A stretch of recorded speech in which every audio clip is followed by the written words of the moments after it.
Hello everyone, welcome back to my channel. Don't forget to like, comment, and subscribe. Okay, today I will tell you about do the cruise ship passengers covered by maritime law. Okay, the right of cruise ship passengers by Elias Rodnikas. As a cruise ship passenger, you have right the cruise companies want you to know. You also have right to cruise companies don't want you to know.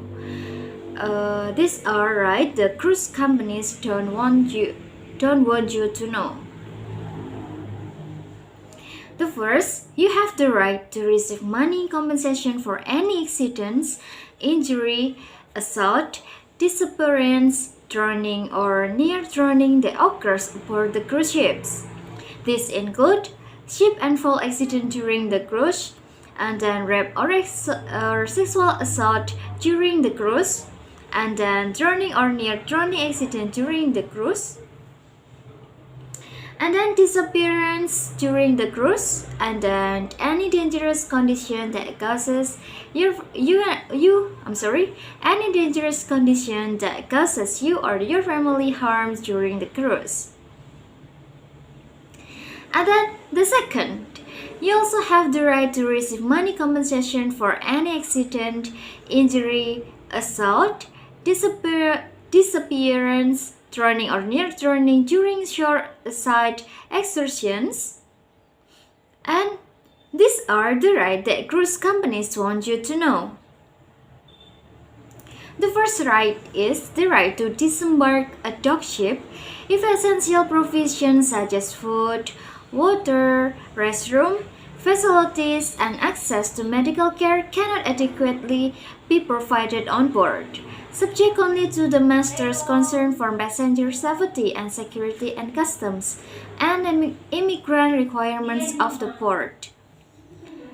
And then the second, the right to a full refund for a trip that is cancelled due to mechanical failures, or a partial refund for voyages that are terminated early due to those failures. And then the third, the right to have available on-board ships operating beyond rivers or coastal waters full-time. Professional emergency medical attention as needed until shoreside medical care becomes available. And then number 4, the right to timely information updates as to any adjustment in the itinerary of the ship in the event of a mechanical failure or emergency, as well as timely updates of the status of effort to address mechanical failures. And then the fifth, the right to ship's crew that is properly trained in emergency and evacuation procedures. And the sixth, the right to an emergency electrical generator in case the main generator fails.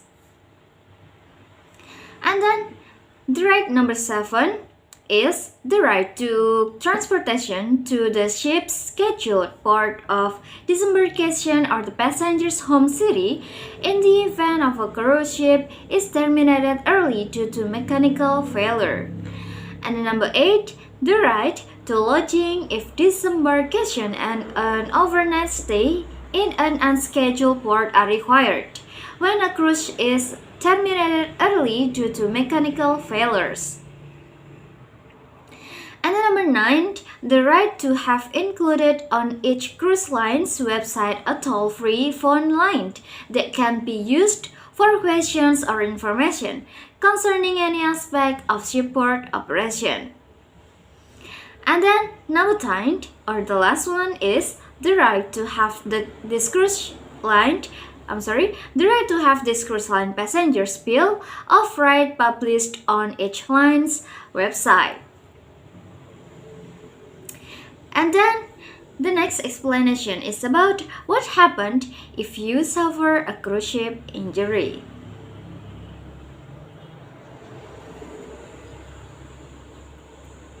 Well, since the end of the 70s, cruise ship has become a very popular vacation for the American middle class.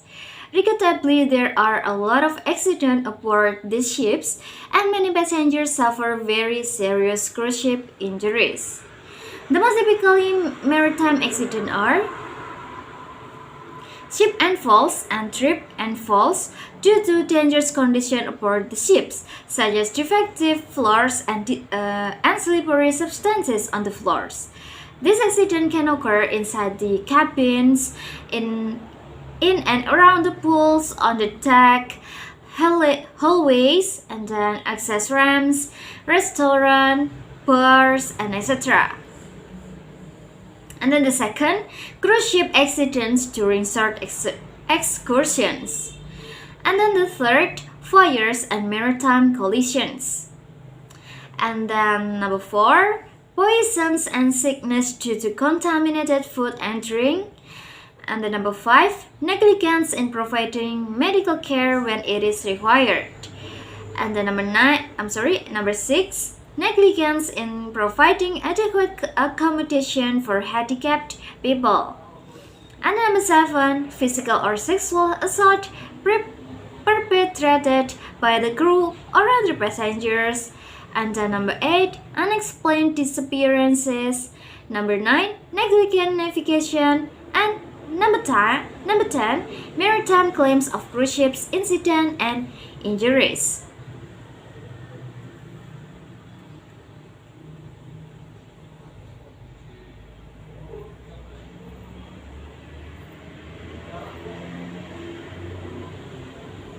And then the next is maritime claims for cruise ship incident and injuries.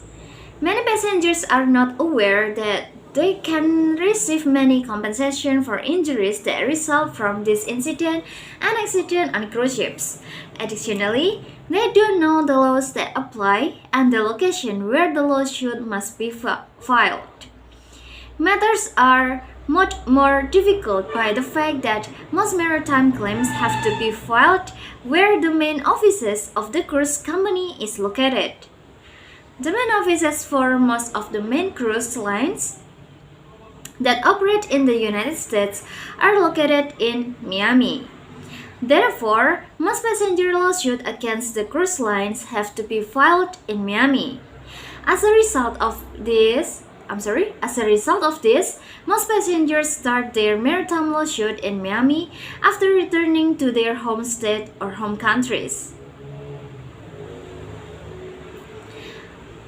And then the next is maritime claims and passengers' contractual limitation. The passenger's ticket is a contract between the passenger and the cruise line.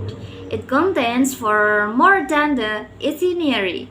It imposes several limitations on a passenger's ability to file a maritime claim against the company, and it must be read very carefully because it will contain all the requirements that must be complied with before a maritime lawsuit can be filed. For example, some companies require written notification of the passenger's intention to file a lawsuit, and this usually has to be done within 6 months after the accident. And then the next, maritime claims and statute of limitation. Well, the passenger ticket are also contain the statute of limitation. The statute of limitation is the time within which the passengers can file his case against the company. If the passenger doesn't file the case against the company within the statute of limitation, he will lose all his right. It is a very short statute of limitation. It is 1 year from the date of the accident or injury. More passengers' cases are lost for failure to comply with the requirements of the ticket and the statute of limitation than for any other reason. If you suffered cruise ship's injuries during your vacation and want to file a maritime lawsuit, please read your passenger ticket carefully and comply with all of its requirements. If for any reason you have lost your ticket, please request a copy of it immediately from the company and comply with all of its requirements. Okay, that's all for today. Thanks for watching. Don't forget to like, comment, and subscribe this channel. See you in the next video, and bye bye.